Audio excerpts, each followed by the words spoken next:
आणि धाराशिवमध्ये तुळजाभवानी मंदिरातील गाभाऱ्याच्या शिळांना तडे गेल्यामुळे चिंता वाढली आहे। आज पालकमंत्री प्रताप सरनाईक यांनी पुरातत्व विभागाच्या अधिकाऱ्यांसह मंदिराची पाहणी केली। मंदिराच्या कळसाचं वजन हे पूर्वीपेक्षा 4 पटीने वाढल्यामुळे गाभाऱ्याच्या शिळांना तडे गेल्याची माहिती प्रताप सरनाईक यांनी दिली। पण मंदिराच्या जीर्णोद्धाराचं काम जोमानं सुरू आहे, भाविकांना याचा कोणताही त्रास होणार नाही असं प्रताप सरनाईक यांनी म्हटलंय।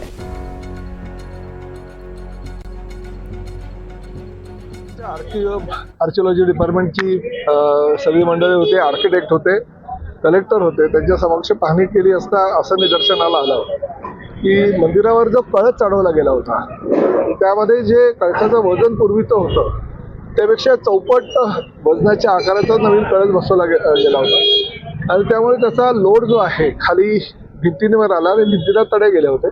आता रिनोव्हेशनचं काम अतिशय चांगल्या प्रकारे चालू आहे, भाविकांना कुठल्याही प्रकारे त्याचा त्रास होणार